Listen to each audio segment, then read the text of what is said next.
बिस्मिल्लाह करनी स्टार्ट करें।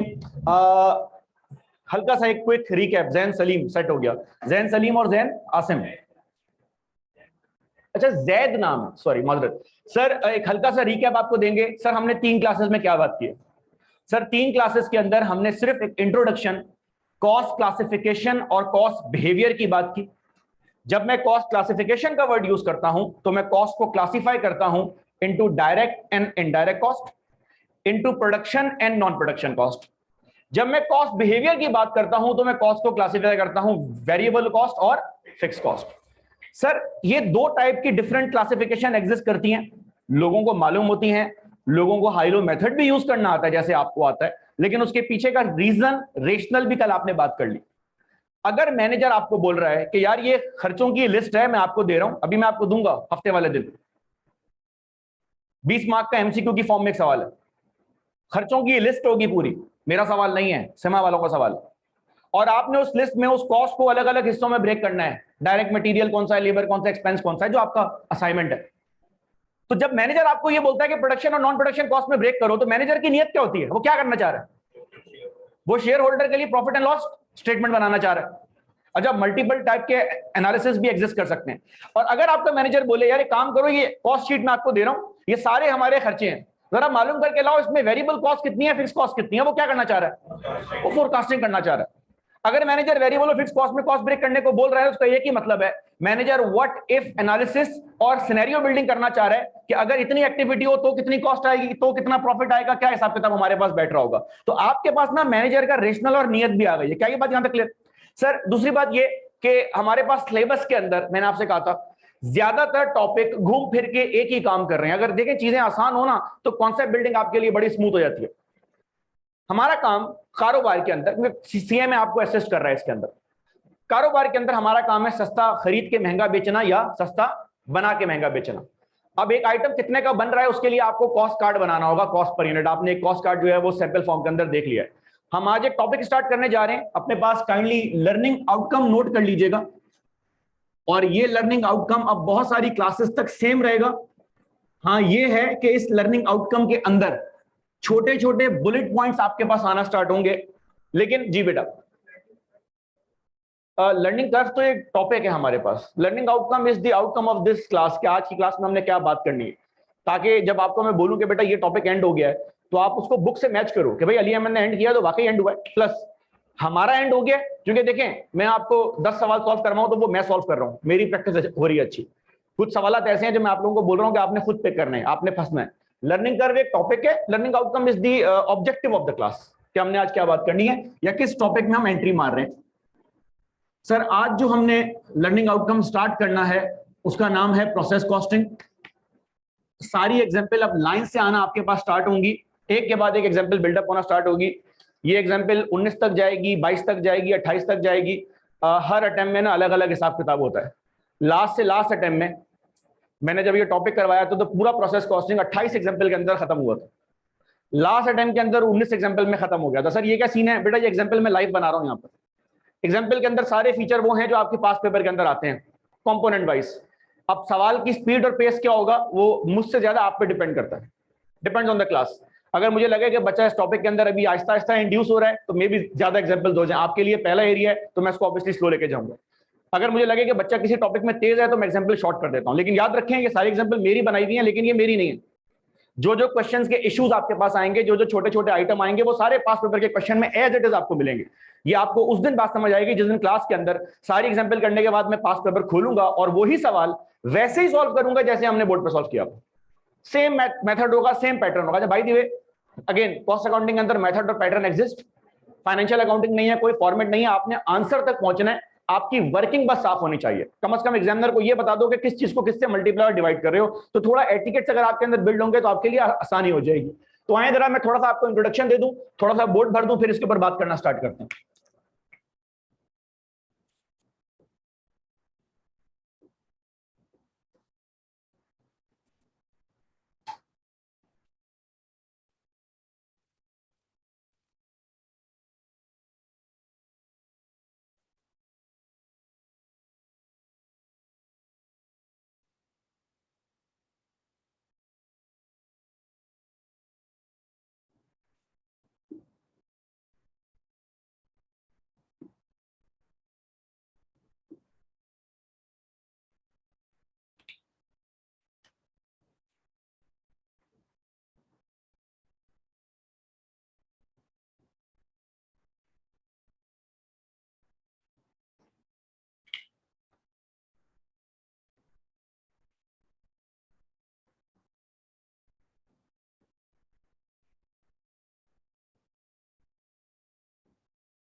अच्छा जी, क्लास जरा ये कॉपी करना स्टार्ट करें।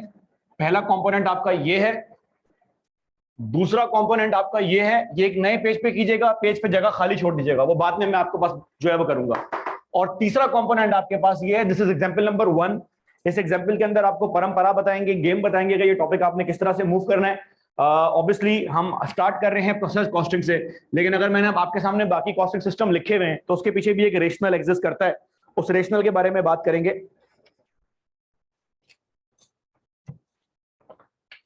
का एक मेन काम ये है कि you being the assistant to the manager, जब नौकरी करने जाओ, जब अपना कारोबार स्टार्ट करने जाओ, तो जिस फील्ड में हो, जिस बिजनेस में हो, वहां के सेठ को यह बता दो कि पर यूनिट कॉस्ट क्या आ रही, उसके बाद सेलिंग प्राइस क्या होनी चाहिए, मार्केटिंग क्या होनी चाहिए, वो उसका जिम्मा है। आप उसको ये बता दो बन कितने का रहा है आइटम।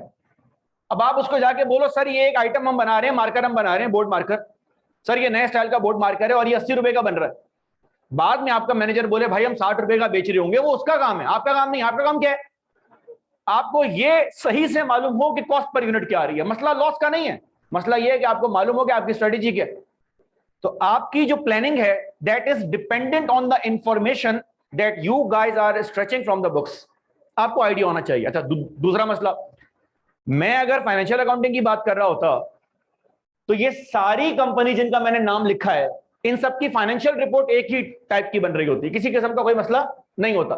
लेकिन as you can see cost and management accounting के अंदर जैसे ही मेरा नेचर ऑफ बिजनेस चेंज होता है, मेरा कॉस्टिंग करने का मेथड चेंज होना स्टार्ट हो जाता है। फॉर इंस्टेंस, एक कॉस्टिंग सिस्टम है job costing. Job costing normally वहां पे या उन इंडस्ट्रीज में या उन फील्ड्स में यूज किया जाता है जिन फील्ड के अंदर कस्टमर का हर ऑर्डर यूनिक किस्म का होता है and that is tailor made to the requirement of the customer. For instance, अगर आप अपने नाई के पास जा रहे हैं तो नाई के पास जो हेयर कट हो रहा होता है that's kind of a job. हाँ, अनलेस अनलेस अनलेस आप हज के मौके पे आप जा रहे हैं बाल कटवाने के लिए, तो हज के मौके पे जो नाई आपका बाल काट रहा है वो आपके मर्जी के हिसाब से बाल नहीं काट रहा होगा कि आप बैठ के बोले जरा यूं करके स्पाइक बना दो। वो आप बैठेंगे, वो उस तरह पकड़ेगा, और देखा होगा आप में से जिन लोगों ने उम्रा किया होगा उनको आइडिया होगा, वो उस तरह का यहाँ बैग खोलता है, टक करके बाल साफ करता है, नेक्स्ट। आर्मी में जा रहे हैं, सेम हेयर कट, वहां पे फिर हम जॉब कॉस्टिंग यूज नहीं कर रहे, लेकिन अगर आप नाई के पास जा रहे हैं तो ये जॉब कॉस्टिंग वाला मामला है। अगले बंदे के बाल ही नहीं है तो वो बस एडजस्ट करवाने जा रहा है। किसी के मेरे जैसे बाल हैं तो फिर वही वो एक दूसरी वाली जो है वो कैंची इस्तेमाल होती है, वो पता नहीं है वो जो मैं उसका नाम भूल गया, उसके लिए नाई ने नाम भी रखा हुआ है, कर्ली वालों में यूज हो रही होती है। सही है ना? आप किसी भाई साहब के हसीन बाल हैं, वो आज आया नहीं है बच्चा हमारी क्लास में जिसके लंबे लंबे बाल हैं सर, अब उसके जाहिर सी बात है उसके अलग अलग मसले मसाइल हैं, तो हर कस्टमर की रिक्वायरमेंट के हिसाब से। सिमिलरली अगर आप मैकेनिक के पास जाएं, आपकी गाड़ी में आवाज आ रही है, आवाजें आ रही हैं, आप मैकेनिक के पास जाए पूछें यार ये गाड़ी में आवाज आ रही है, आवाज बंद करने के कितने पैसे लोगे, तो मैकेनिक क्या बोलता है? वैसे कभी गए हैं मैकेनिक के पास? वो बोलेगा भाई पहले खोल के चेक करूंगा उसके बाद बताऊंगा। क्यों? अब वो खोल के चेक करने के बाद आपकी गाड़ी के रेडिएटर में मसला था तो ये 2-3 हजार में हो जाएगा। आपकी गाड़ी का इंजन ही सीज था, वो एक फिर नया मसला स्टार्ट हो जाएगा। हर कस्टमर की गाड़ी का हिसाब किताब मुख्तलिफ है, प्लस गाड़ी के ऊपर भी डिपेंड कर रहा है। अब मेहरान लेके जा रहे हो तो मेहरान में आपको पता है मुश्किल से 4-5 पीस होते हैं, मुश्किल नहीं है, आप खुद भी सही कर सकते हैं। तो बड़ी गाड़ी लेके जा रहे हो, इलेक्ट्रॉनिक सिस्टम है, तो फिर वो मैकेनिक को भी खुद जो है वो थोड़ा ढूंढना पड़ता है, वो हो सकता है आपकी गाड़ी पे जो है वो सीख रहा हो, तो एक अलग हिसाब किताब स्टार्ट हो जाए। सर सिमिलरली अगर सैलून की मैंने बात की, वही वाला हिसाब किताब है। अब आप जा रहे हैं हेयर कट के लिए तो हो सकता है आप 500-800 रुपए के अंदर हो जाए फारिग, डिपेंडिंग आप किस एरिया के अंदर हैं, अलग अलग रेट होते हैं। अगर आप जा रहे हैं और आप बोल रहे हैं मेरे बालों में जो है वो स्ट्रीक्स कर दो, पता है आपको स्ट्रीक्स क्या होती है? नहीं पता? कोई इसमें शर्मिंदगी की बात नहीं है। आपको अगर इस उम्र में नहीं पता तो मुझे भी कुछ साल पहले तक नहीं पता थी। स्ट्रीक्स में आपको बताता हूं क्या होती है। एक बाल छोड़ के एक बाल पे रंग मार देते हैं। बताया आपको ये बात? उसके अच्छे खासे पैसे हैं, 15-20 हजार की होती है, जितनी तुम्हारी महीने की सैलरी है कैफ के बाद। वो आधे घंटे में 1 घंटे में स्टेज मार के, तो अलग अलग सर्विस के हिसाब से depending on the need. Similarly अगर आप अपना कमरा बनवा रहे हैं तो अब इस साइज का रूम कितने में बनेगा? सर आपका रूम भी इस साइज का है, मेरा रूम भी इस साइज का है, लेकिन दोनों रूम की जब कंस्ट्रक्शन होना स्टार्ट होगी या अंदर आप काम करवाना स्टार्ट करेंगे तो दोनों की कॉस्ट एक जैसी नहीं आएगी। अब अगले बंदे ने बोला यार मैं चाह रहा हूं वुड फ्लोरिंग हो। अब वुड फ्लोरिंग है तो जाहिर सी बात है उस पर कॉस्ट बढ़ना स्टार्ट हो जाएगी। अगले बंदे ने कहा यार मुझे नॉर्मल पेंट नहीं चाहिए, गंदा हो जाता है, टेक्सचर पेंट की जरूरत है। अगले ने कहा जी वो फॉल सीलिंग ऐसी लगाएं कि रूम में पंखा नजर ना आए और बिल्कुल एसी वेसी लगा हुआ। अब आप देखें ये वही वाली बात है, एक कमरा 10 लाख का भी बन सकता है, एक कमरा 80 लाख का भी बन सकता है, डिपेंडिंग आपने उसके अंदर क्या हीरे जवाहरात जो है वो ऐड करवाए हैं। ये सारे के सारे कहां पर आते हैं? बैच कॉस्टिंग, इट्स लेस और मोर और less like job costing and process costing, दोनों का मिक्सर है। बैच कॉस्टिंग में आपके पास एक प्रोडक्ट नहीं बनता, लेकिन मल्टीपल टाइप के डिफरेंट प्रोडक्ट के बैचेस बन रहे होते हैं। क्लासिकल एग्जांपल, अगर आप हॉपनॉप पे जाएं या पाई इन द स्काई में जाएं, ये जो केक वगैरह बेच रहे होते हैं, तो आपको पता होगा वहां पे एक केक जो होता है वो सिर्फ एक टाइप का नहीं होता, मल्टीपल टाइप्स के आपको केक मिल जाएंगे। रेड वेलवेट केक है, 3 मिल्क केक है, चॉकलेट केक है, प्लस हर केक के अंदर आपको डिफरेंट साइज मिल रहे होंगे, 1 पाउंड, 2 पाउंड, 4 पाउंड का केक है। तो जो बेकरी वाले जब केक बनाना स्टार्ट करते हैं तो वो ऐसा नहीं करते कि मशीन ऑन की और ठक मेरा भाई माल डाला और केक बनना स्टार्ट हो गया, नहीं। पहले वो मशीन सेट करते हैं, चॉकलेट मिल्क केक के लिए 1 पाउंड के लिए 100 पीस बाहर निकाल दिए, 2 पाउंड के 80 पीस बाहर निकाल दिए, 4 पाउंड के 20 पीस बाहर निकाल दिए, depending on their past demand. फिर मशीन दोबारा सेट की, रेड वेलवेट केक निकाला 1 पाउंड में, 2 पाउंड में, 4 पाउंड में, अलग अलग। सिमिलरली ये जो जूते बन रहे होते हैं हमारे, जीन्स बन रही होती है, ये सब बैचेस की फॉर्म के अंदर बन रही होती है। सिमिलरली जो मोबाइल मैन्युफैक्चर हो रहे होते हैं वो बैच की फॉर्म के अंदर हो रहे होते हैं। एक मॉडल का मोबाइल आपने बनाया, दूसरे का आपने बनाया, एक्सेप्ट एप्पल। एप्पल के अंदर बाकी मोबाइल कंपनीज की तरह मल्टीपल वेरिएंट्स एग्जिस्ट नहीं करते। ये मल्टीपल वेरिएंट्स उन्होंने रिसेंटली इंट्रोड्यूस करना स्टार्ट किए हैं, वो भी बहुत माइन्यूट किस्म का डिफरेंस है। वो स्पेस चेंज कर देंगे, कैमरा चेंज कर देंगे, लेकिन नॉर्मली आईफोन की हिस्ट्री ये थी कि उनके पास फोन एक टाइप का होता था, और ये आईफोन की एक एज भी थी, क्योंकि बाकी कंपनीज बैचेस की फॉर्म में काम करती थी, प्रोडक्शन रुक रुक के काम होता था, और एप्पल का फोन का टाइप एक ही था, वो लाइन से प्रोसेस कॉस्टिंग यूज किया करते थे। तो जब बड़े स्केल में वो काम करते थे तो उनकी कॉस्ट पर यूनिट भी बहुत कम आती थी। तो एप्पल को 2 बेनिफिट हो रहे होते थे, एक तो वो प्रीमियम प्रोडक्ट बेच रहे हैं, कस्टमर को कन्विंस कर दिया कि हमारे प्रोडक्ट में कोई खास बात है, प्लस उनकी कॉस्ट पर यूनिट भी बहुत कम हुआ करती थी। तो कंपनी बैचेस की फॉर्म में जो है वो काम कर रही होती है। सर अगला कॉस्टिंग सिस्टम है सर्विस सेक्टर का। सर्विस सेक्टर के अंदर आपके पास एयरलाइन आता है, होटल आता है, सिनेमा आता है, और हर वो कंपनी आती है जिस कंपनी का cost per unit composite cost होता है। कंपोजिट कॉस्ट से मुराद है which is an amalgamation of more than 2 activities. मुझे एक बात बताइएगा, एयरलाइन का टिकट जब आप लेने जा रहे होते हैं और आपने टिकट बुक कराया दुबई का, और आपके दोस्त ने टिकट बुक कराया सिंगापुर का, सेम एयरलाइन, सेम एवरीथिंग, दोनों का रेट सेम होगा? दोनों का रेट में फर्क होगा। अच्छा, सिंगापुर और दुबई के रेट में फर्क होगा, लेकिन किस बेस पर रेट हो रहा है चेंज? डिस्टेंस की बेस पर, सही है। चले, जिस एयरलाइन में, जिस जहाज में आप जा रहे थे, आपने वहां पर टिकट बुक कराया, लाख रुपए का आपको पड़ा। आपके बराबर में एक बंदा और खड़ा हुआ था, वो भी दुबई जा रहा था, सेम जहाज में जो है वो जा रहा था, लेकिन जब उसने अपने टिकट के पैसे दिए तो उससे उन्होंने 4 लाख रुपए चार्ज कर लिए। ऐसा क्यों है? आपसे कम पैसे क्यों ले रहे हैं, उससे ज्यादा पैसे क्यों ले रहे हैं? सर हो सकता है वो अपनी फैमिली के साथ जा रहा हो, मियाँ बीवी और पूरा खानदान। अब 3-4 लोग हैं, 4 लाख रुपए चार्ज कर लिए। चलो, आपको बात समझ आ गई, आपने कहा सही है भाई, आप थोड़ी देर के लिए परेशान हो गए थे कि मुझसे लाख रुपए ले रहा है, 4 उससे ले रहा है, तो मुझे कहां पर जो है वो बिठाएगा, जहाज में ऐसी कोई सीट तो है नहीं।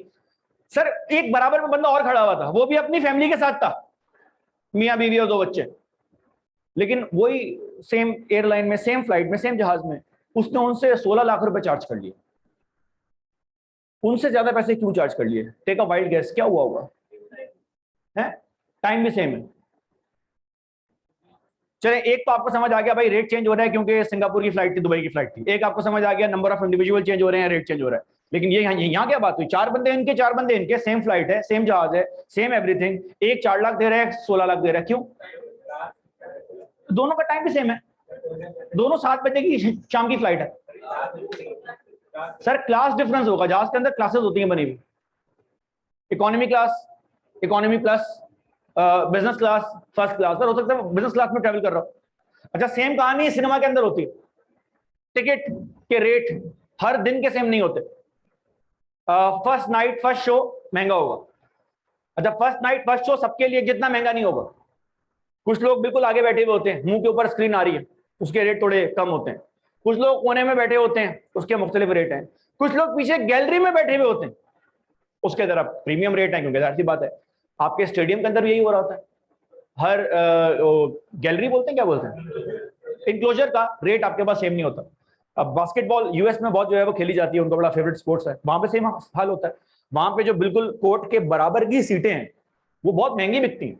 इनफैक्ट वहां तो कल्चर ये है कि अगर आप किसी दोस्त यार को जिसको बास्केटबॉल का मैच देखने का शौक हो, उसको गिफ्ट के तौर पे टिकट दे दें फ्रंट रो का, तो ये बहुत कोई अच्छा और खानदानी किस्म का जो है वो गिफ्ट ट्रीट किया जाता है। जिस तरह हमारे यहाँ होता है ना कि किसी बच्ची की सालगिरह पे छोटे घर में कजन रिश्तेदार हों, चाचा मामा के बच्चे, और कोई बहन भाई जो है वो उस बच्चे को अपना सालगिरह के ऊपर गिफ्ट के तौर पे कोई गोल्ड दे दे, गिफ्ट में रिंग दे दे, कोई इस तरह की ज्वेलरी जो है वो ऑफर करते, तो लोग उसको बड़ा यार बड़ा अच्छा गिफ्ट दिया है। क्यों? ये लॉन्ग टर्म गिफ्ट है, ये माँ बाप जो है वो गिफ्ट देते हैं। तो उनके यहाँ अगर बास्केटबॉल के फ्रंट रो सीट की आप किसी को जो है वो दे रहे हैं टिकट, तो वो बोलेगा यार ये मुझसे असली मोहब्बत तो ये करता है, बड़ी महंगी होती है टिकट। सिमिलरली सर, अगर मैं कोरियर कंपनी की बात करूं, लॉजिस्टिक बिजनेस की बात करूं, तो क्या कराची टू इस्लामाबाद अगर आप कोरियर भेज रहे हैं तो उसका रेट सेम होगा हर बंदे के लिए? डिपेंड करेगा। अगर आप कराची टू लाहौर भेज रहे हैं, कराची टू इस्लामाबाद भेज रहे हैं, तो रेट चेंज होगा depending on the distance. Similarly अगर आप सेम डिस्टेंस पे भी सामान भेज रहे हैं, मैंने भी एक पार्सल भेजा, हमजा ने भी एक पार्सल भेजा, लेकिन मुझसे 6000 चार्ज कर लिया, इससे 2000 चार्ज कर लिया। सर क्यों? दोनों इस्लामाबाद जा रहे हैं, टाइम भी सेम है। सर वेट का फर्क होगा, हो सकता है आपका जो कंसाइनमेंट है वो 4 किलो का हो, इसका कंसाइनमेंट 1 किलो का हो। So now you know, courier company आपसे रेट 2 बेसिस पे चार्ज कर रही होती है। किन 2 बेसिस पे चार्ज कर रही होती है? डिस्टेंस एंड अच्छा। सिमिलरली होटल जो आपसे चार्ज कर रहा होता है वो भी 2 बेसिस पे चार्ज कर रहा होता है, बल्कि 3 बेसिस पे चार्ज कर रहा होता है। अगर मैं मोटी मोटी 2 बेसिस की बात करूं तो number of room and number of nights. आप भी होटल गए, मैं भी होटल गया, दोनों ने एक रूम बुक कराया, लेकिन एक बंदे से 8 लाख रुपए चार्ज कर लिए, एक बंदे से 50,000 चार्ज किए। क्यों? सर वो 2 हफ्ते रुका था, हम 1 दिन रुके थे। सिमिलरली अगर आपने क्लास ऑफ रूम चेंज कर दिया तो हो सकता है आप दोनों एक ही रात रुके, लेकिन एक बंदा 50,000 दे रहा है, एक बंदा 2 लाख रुपए दे रहा है, आपने प्रेसिडेंशियल सूट जो है वो बुक किया था। तो होटल भी आपसे मल्टीपल टाइप्स की बेस पे चार्ज कर रहा है। सिनेमा का भी सेम है, एयरलाइन का भी सेम है। तो जिस फील्ड के अंदर एक से ज्यादा बेसिस आ जाएं उसे क्या बोला जाएगा?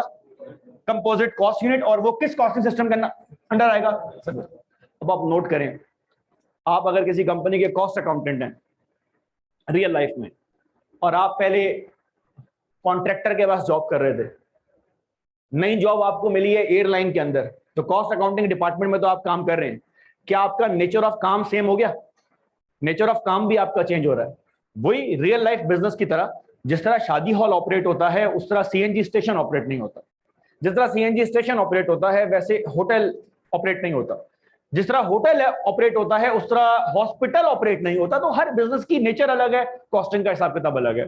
सर अगला कॉस्टिंग सिस्टम जो हमारे पास है, जिसके बारे में बात स्टार्ट करने जा रहे हैं, that's process costing. Process costing उस फील्ड के अंदर इस्तेमाल किया जाता है, लाइक इट्स नेम सजेस्ट, जहां पर माल कंटिन्यूस फॉर्म के अंदर बन रहा है।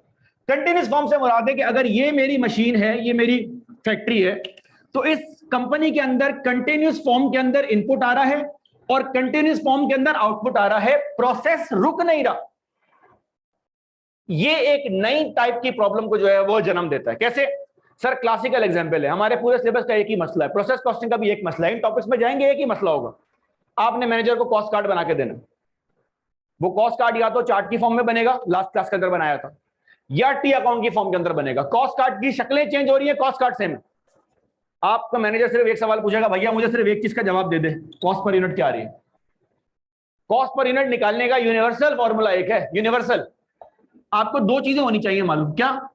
टोटल कॉस्ट कितना है और टोटल यूनिट या टोटल आउटपुट कितनी है।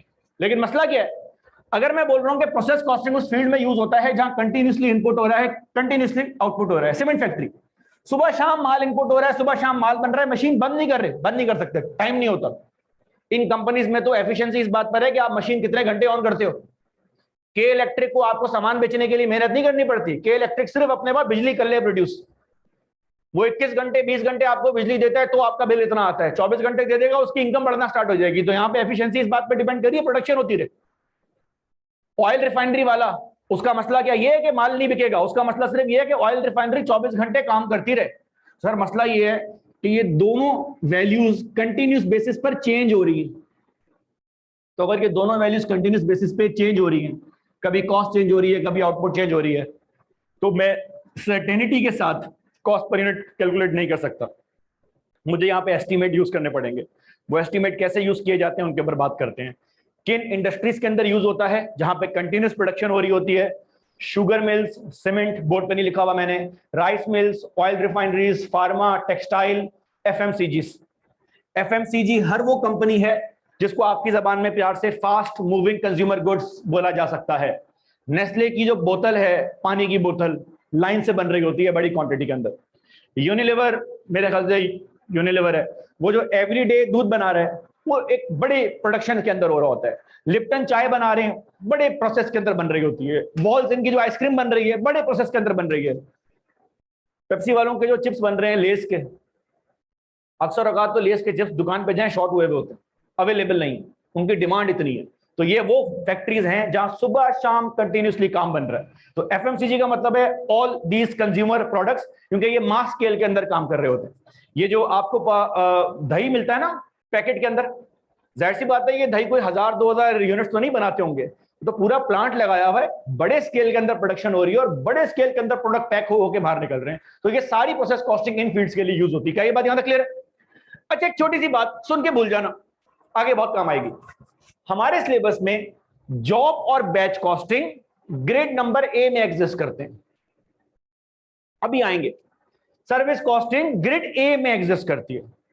ये तीनों कॉस्टिंग सिस्टम मिलके इनका टोटल जो काम है वो प्रोसेस कॉस्टिंग के 40% के भी इक्वल नहीं है। दूसरी बात, हमारे सिलेबस में जॉब और बैच कॉस्टिंग में जो कॉस्ट कार्ड एग्जामिनर आपसे बनवा रहा होता है, उस कॉस्ट कार्ड में एग्जामिनर आपसे एंट्रीज पास करवा रहा होता है। तो याद रखना कि हमारे सिलेबस के अंदर भी जनरल एंट्रीज आएंगी जिस तरह वहां आया करती थी, सेम लॉजिक यहां पे यूज होगी। और हमारे सिलेबस में 3 टॉपिक ऐसे हैं, लेबर कॉस्टिंग, जॉब कॉस्टिंग और बैच कॉस्टिंग, जिसके अंदर एंट्रीज हमारे पास आ रही होती है। एंट्रीज हमारे पास सिलेबस में किसी भी हिस्से के अंदर आ सकती है, एग्जामिनर किसी भी फॉर्म के अंदर पूछ सकता है। तीसरी बात, आप लोग सीजन देखते हैं,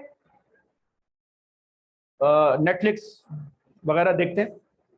शर्मा रहे हैं आप लोग, क्या देखते हैं फिर? मैं जनरली मालूम करना चाह रहा हूं कि ऐसा आप लोग क्या देखते हैं कि आप लोग घबरा गए कि सर ने ये क्या पूछ लिया। सीजन वगैरह देखते हैं? हमजा कोई सीजन बताओ जो तुमने देखा हो। गुलजार, ओजार्क, हो ओजार्क बड़ा अच्छा सीजन है, देखने लायक है। देखें, वो एक चार्टर्ड अकाउंटेंट की स्टोरी है, मनी लॉन्ड्रिंग कर रहा है, और मजा आएगा आपको देखने में। और पूरा खानदान मिलके कर रहा है, बेटा भी कर रहा है, बेटी भी है, बेगम सब कर रहा है, बड़ा अच्छा। और किसी ने कोई सीजन देखा हुआ?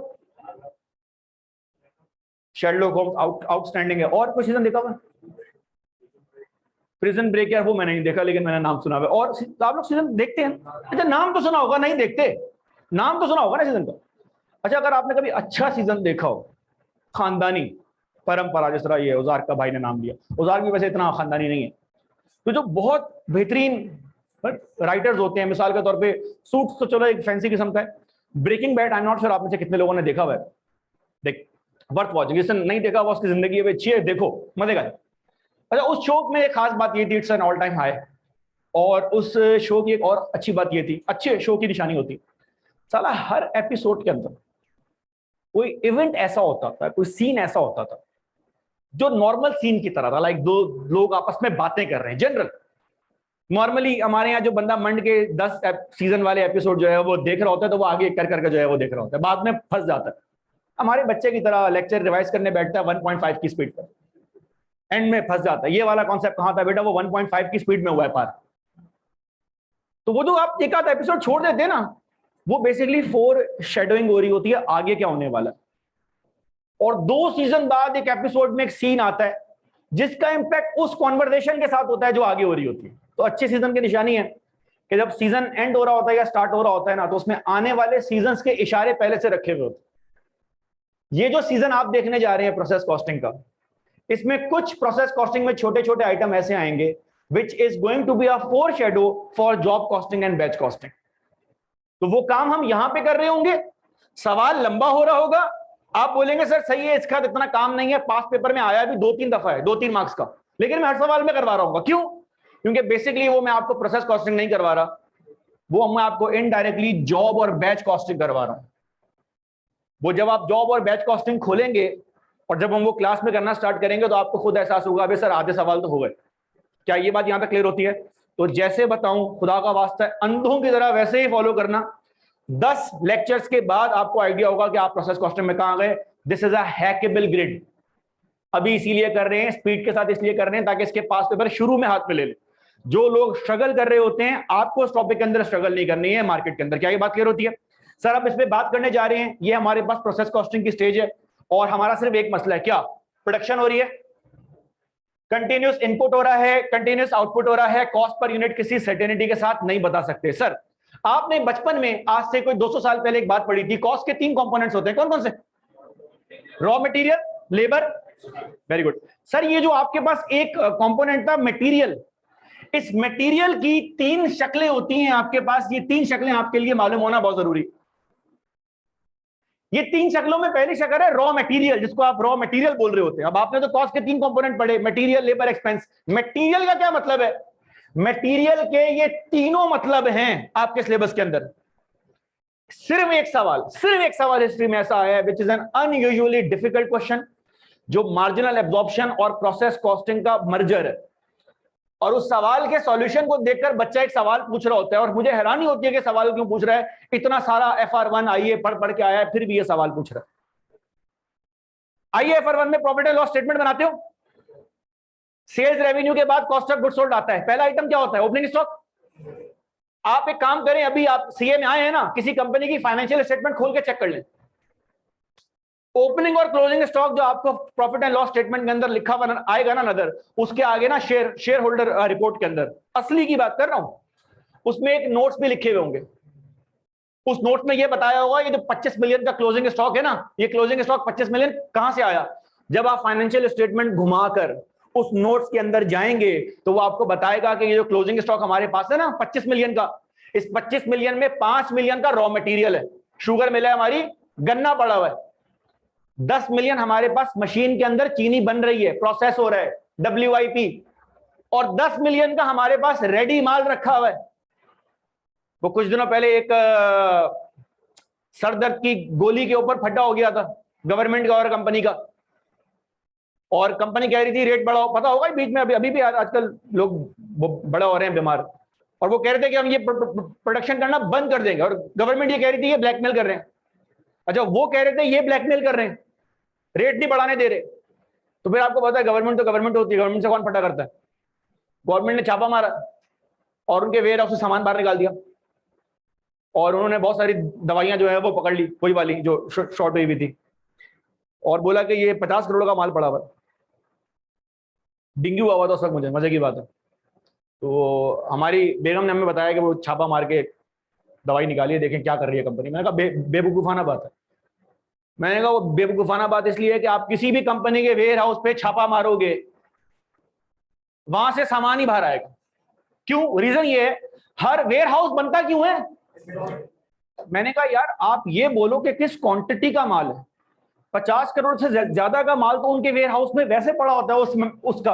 हाँ, अगर आप छापा मारो और आप बोलो भाई 10 अरब का माल निकल रहा है, नॉर्मल पूरे साल का तुम्हारा एवरेज इन्वेंटरी 2 अरब का था, अब तुमने माल होल्ड किया हुआ है। अच्छा, ये चेजअप के साथ भी हुआ था उसमें, ये बीच में जब कोविड आया था तो उन्होंने एक छापा हुआ मारा होगा किसी ब्रांच के ऊपर, और उस ब्रांच पे उन्होंने ना वो सैनिटाइजर निकाले, बोला इन्होंने होल्ड करके जो है वो हैं बैठे हुए। चेजअप ने कहा तुम्हारा दिमाग सही, और सही बोला। उसका रीजन है कि यार आर्ग्यूबल बात है, किसी छोटी दुकान के अंदर, इस साइज की दुकान के अंदर अगर हैंड सैनिटाइजर भरा हुआ है तो आप बोल सकते हैं कि इसने होल्ड किया हुआ है। चेजअप का साइज तो देखें, उसके तो इन्वेंट्री में नॉर्मल भी कोई आइटम, आप किसी भी आइटम पे छापा मारेंगे आपको लगेगा होल्डिंग हो रही है, साइज इतना बड़ा है।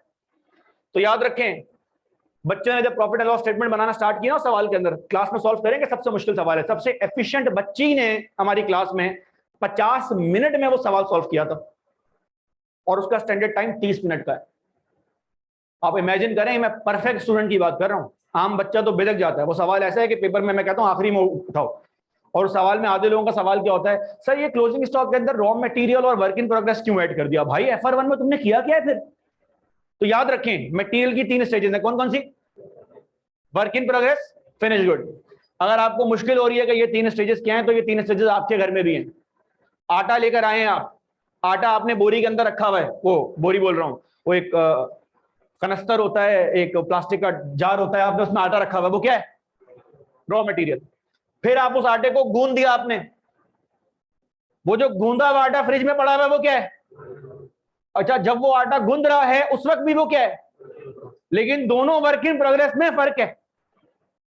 जो आटा गूंद रहा है वो भी WIP में आता है, और जो आटा गूंद के फ्रिज के अंदर पड़ा हुआ है वो भी WIP के अंदर आता है, लेकिन दोनों में फर्क है। क्या फर्क है?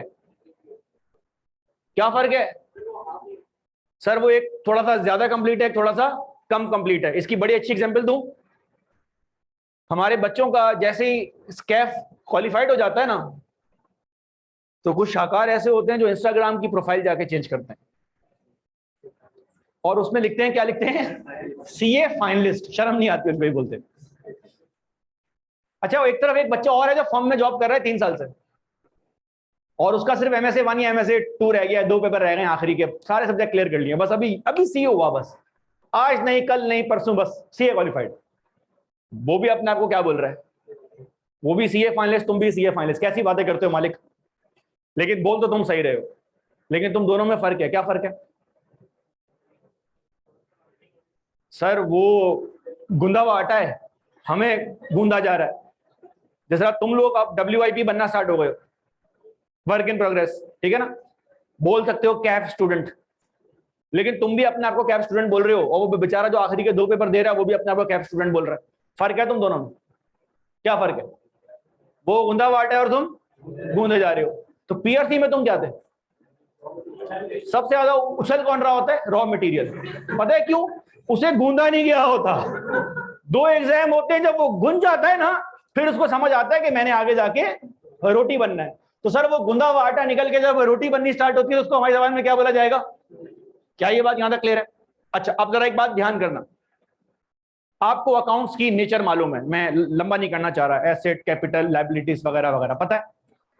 मटेरियल के अकाउंट की नेचर क्या होगी? एसेट होगा हमारे पास। तो मुझे एक बात बताएं, मैंने जब फैक्ट्री में रॉ मटेरियल ऑर्डर किया और मेरे पास माल पहुंच गया सप्लायर की तरफ से, तो ये एक ट्रांजैक्शन है, एक इवेंट है, मुझे इसकी एंट्री रिकॉर्ड करनी है। तो when raw material is received from supplier, तो मैं इसकी अपने बुक्स में एंट्री क्या पास करूंगा? मैं इसकी एंट्री अपनी बुक्स में पास करूंगा, माजरत इसके डिफरेंट नाम आपके सिलेबस में आएंगे। मटेरियल कंट्रोल अकाउंट डेबिट किसके अगेंस्ट? क्रेडिटर्स। या क्या इस एंट्री के ऊपर किसी को फड्डा तो नहीं है? ये नेसेसरी जनरल एंट्री है जो आपको मालूम होनी चाहिए। अभी मैं आपको दिखाता हूं ये एंट्री आपके पास कहां से आ रही है। सर ये माल आपके पास वेयर हाउस में रखा हुआ है, कुछ अरसे बाद फैक्ट्री वालों ने आपको फोन किया, बोला भाई वो सामान बनाना है, मटेरियल भेजो। तो आपने मटेरियल वेयर हाउस से निकाल के फैक्ट्री में शिफ्ट किया है, ये भी एक इवेंट है, इसको भी रिकॉर्ड करना है। इसको किस तरह से रिकॉर्ड करेंगे? When material is issued to production, आप एंट्री पास करेंगे work in progress account debit, इसको आज के बाद WIP अकाउंट बोला जाएगा। और हमारे टॉपिक का नाम क्या आज का? WIP अकाउंट और प्रोसेस अकाउंट का एक ही मतलब है। तो आपको एक बात क्लियर हो गई है, ये जो टॉपिक आज हम स्टार्ट कर रहे हैं, हम किसके बारे में बात कर रहे हैं? Process costing. लेकिन मसला ये है कि अगर इसके बारे में बात करनी है तो हमें ये भी मालूम होना चाहिए ये कहां से आया, और हमें ये भी मालूम होना चाहिए ये कहां जाएगा, क्योंकि हमारा पूरा सिलेबस आपस में इंटीग्रेटेड है। क्या ये बात यहां तक क्लियर होती है? सर ये माल हमारे पास आ गया, क्रेडिट साइड पर क्या आएगा? Material control account credit. 10,000 का माल रिसीव किया उधार के ऊपर, 8,000 का माल इशू किया, तो मैं एंट्री पास करूंगा WIP अकाउंट डेबिट 8,000 से और मटेरियल कंट्रोल अकाउंट क्रेडिट 8,000 से। क्या ये बात क्लियर है? अच्छा, ये एंट्री जो मैंने पास की हुई है इसकी हेडिंग क्या है? मेरे पास स्पेस हो गई है खत्म, तो मैं यहां पे नोट कर रहा हूं, when material is issued to production. क्या ये बात क्लियर है? ये किस चीज की एंट्री है? Material is purchased. तो पहले आपने माल ऑर्डर किया, material control account debit, creditor account credit, फिर आपने माल फैक्ट्री वालों को इशू किया, WIP अकाउंट डेबिट और मटेरियल अकाउंट क्रेडिट। क्या ये बात क्लियर होती है? ये किस चीज की एंट्री है? दोबारा पूछ रहा हूं, थोड़ा सा कैमरा मोड़ो यार। ये आपके सामने टी अकाउंट बना हुआ है, ये एंट्री पोस्ट हुई हुई है। इस एंट्री को पढ़ के सुना देता हूं। प्रोसेस अकाउंट डेबिट 10,000 से, मटेरियल कंट्रोल अकाउंट क्रेडिट कितने से? 8,000 से। तो बेसिकली ये जो खाता है ना, ये फैक्ट्री का है खाता, प्रोसेस कॉस्टिंग। फैक्ट्री के अंदर माल जमा हो रहा है, आप ये देख रहे हैं मशीन के अंदर कितने रुपए का मटेरियल गया, कितने का मटेरियल गया। तो आज के बाद जब भी एंट्री आप देखेंगे, और आप बहुत देखेंगे, तो समझ जाना ये एंट्री है किस चीज की। When raw material is issued to, क्या ये बात यहां तक क्लियर होती है? तो ये एंट्री कोई नई नहीं आई सर। वो उसके बाद क्या होगा? उसके बाद मेरे पास स्पेस हो गई एंड, ये माल प्रोसेस होने के बाद, आटा गूंदने के बाद अपना आप उसको जो है वो रोटी की फॉर्म में कन्वर्ट कर देंगे। सर जब वो रोटी की फॉर्म में कन्वर्ट हो रहा होगा, when material is processed into finish good, तो एंट्री क्या पास होगी? फिनिश गुड्स अकाउंट डेबिट, किसके अगेंस्ट? Process account credit. क्या ये बात यहां तक क्लियर होती है? ये किस चीज की एंट्री है भाई?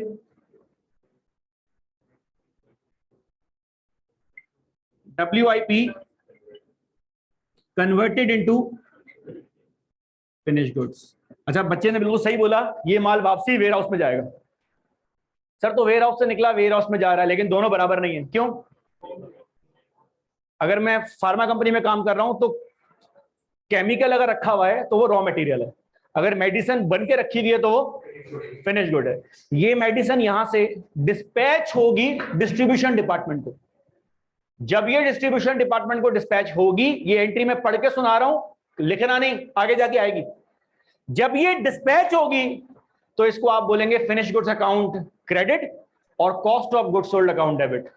तो वो जो आप cost of goods sold account बनाया करते थे ना, आपने फिल्म का पहला हिस्सा देख लिया था, कॉस्ट अकाउंटिंग में आप इसका प्रीक्वल देख रहे हैं। ये कॉस्ट ऑफ गुड्स सोल्ड आता कहां से है? सर ये यहां से आता है और ऐसे आता है। क्या ये बात यहां तक क्लियर है? ये जो एंट्री आपने यहां पर पास की है, जो आपने मल्टीपल टाइम पास करनी है, ये एंट्री हमारे टी अकाउंट में यहां पे आधी पास हुई हुई है, जिसकी वैल्यू मेरे पास नहीं आ रही। अगर मेरे पास यहां पर एक वैल्यू आ जाए मिसाल के तौर पे, तो क्या ये एंट्री मैं रीड कर सकता हूं? आराम से रीड कर सकता हूं।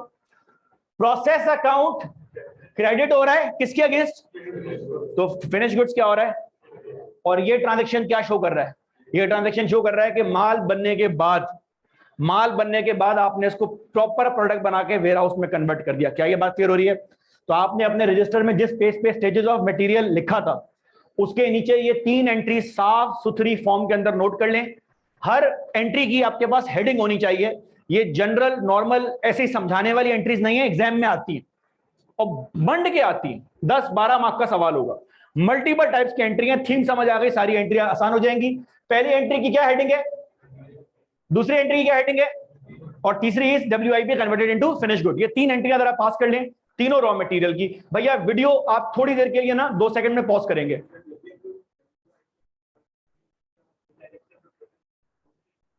WIP और प्रोसेस आर इंटरचेंजेबल नेम्स, एक ही बात है। तब भी खैर है,